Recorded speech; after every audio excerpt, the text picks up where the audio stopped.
going on, Jerome's? So the JJ McCarthy experience has been the best of times, and then also game 2 been not so great. JJ McCarthy, high ankle sprain, taped up, finished the Falcons game, which we have some thoughts about after we get some context here. But out with a high ankle sprain. It's been the Carson Wentz show since, and the question is, no, it's not a fake injury for JJ McCarthy. Oh, it was a soft benching, but shut up. No. Carson Wentz looked pretty damn good, and hopefully he'll continue to look good on Sunday against one of the best defenses in the National Football League with a very transient offensive line. I swear half the people that they got on this offensive line were on the couch a couple days ago. They weren't, but it seems like it, right?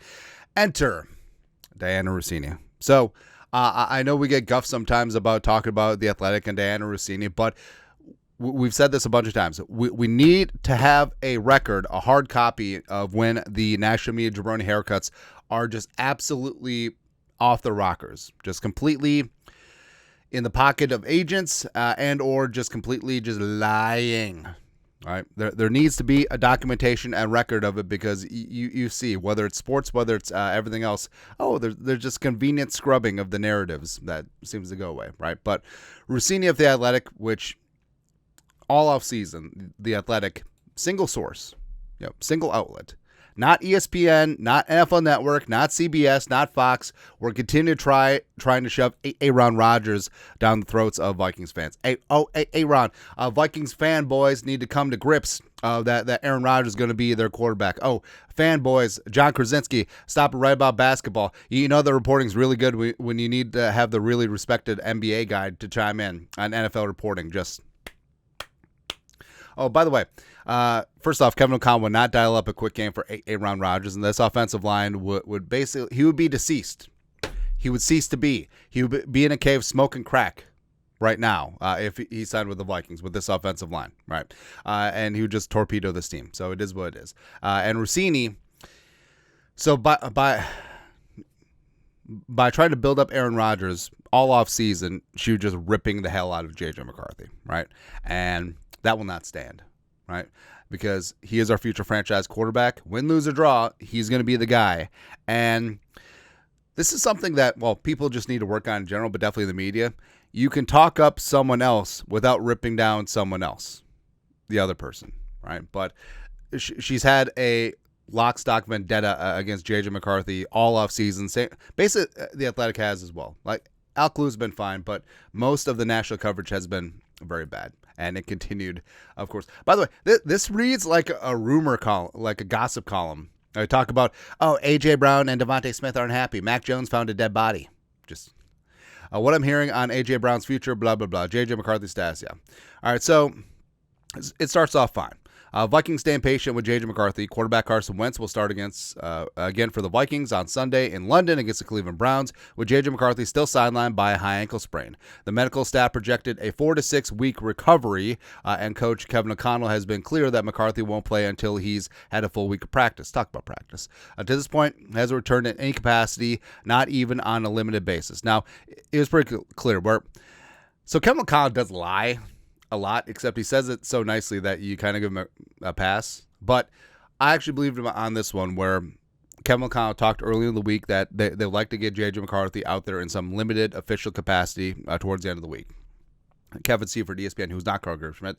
The Vikings had hoped to get JJ McCarthy some work in practice today, Friday, but decided against it given rainy conditions in England. Kevin O'Connell says he and McCarthy will spend time together during the bye week, and the team will assess. Now, this could just be a long con, and McCarthy might have had his foot cut off like Carrie Elways and Saw, and they're just covering it up. It's like, of course he's going to get some practice time in. Now we don't have to file an injury report until the week of the Eagles. No, it's not going to be that. And I actually do believe. Well, here's the thing too. McCarthy has been on the side throwing. Right? He just can't officially participate in practice. That doesn't mean that him and Jordan Traylor, assistant QB coach, assistant OC, basically this year's Udinsky, can't have private sessions where they're taking drops, right? So, but that's of course off of company time on individual time. So that definitely could be happening, right? And it continued with Russini. The reality has led to some raised eyebrows around the league. So that reality. Oh, he hasn't taken a snap. So who cares about other opinions around the league? Are they in the building? Do they know? Does the Dolphin call you at home?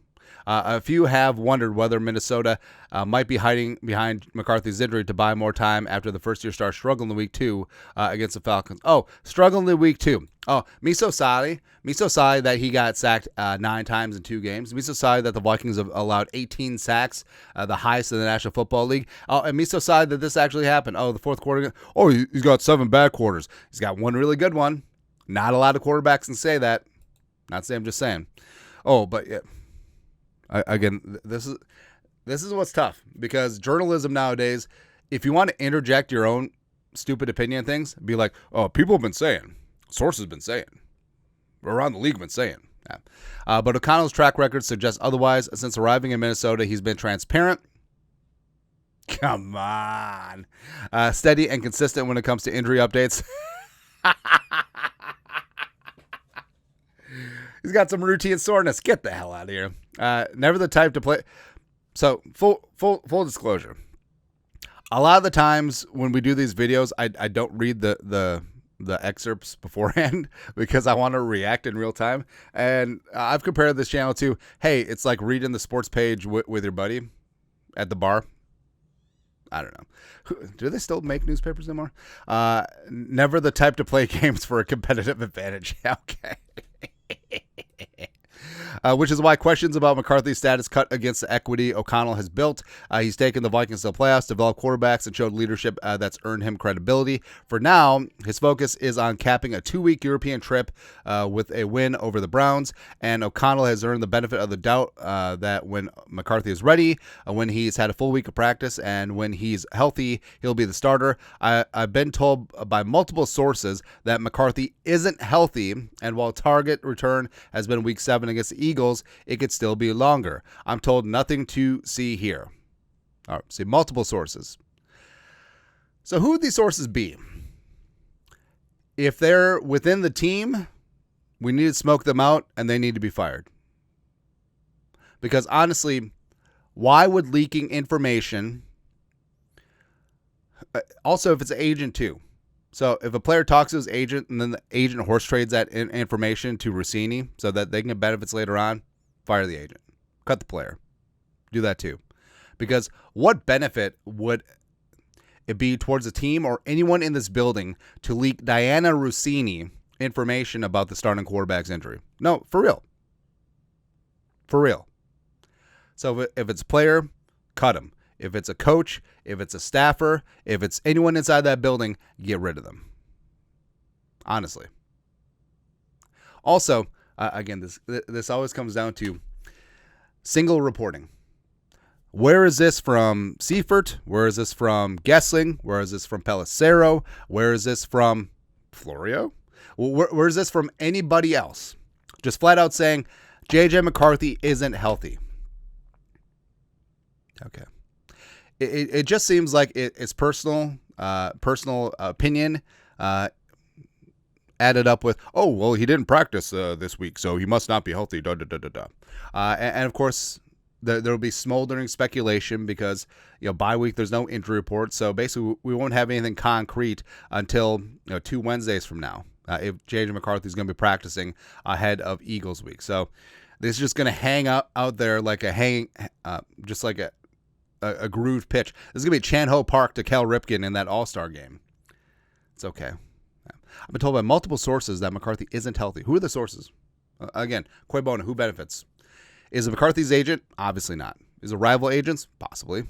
Is it anyone in the building? Better not be. So it's okay. Yeah. Again, just feels like, oh, well, he hasn't practiced. Even though, with Kevin O'Connell, it almost cuts both ways because O'Connell definitely downplays injuries, but I actually do believe that they wanted to get McCarthy some reps, especially since McCarthy's been thrown and taking drops off to the side. They wanted to get him work on Friday, except Friday was your typical English rainy day.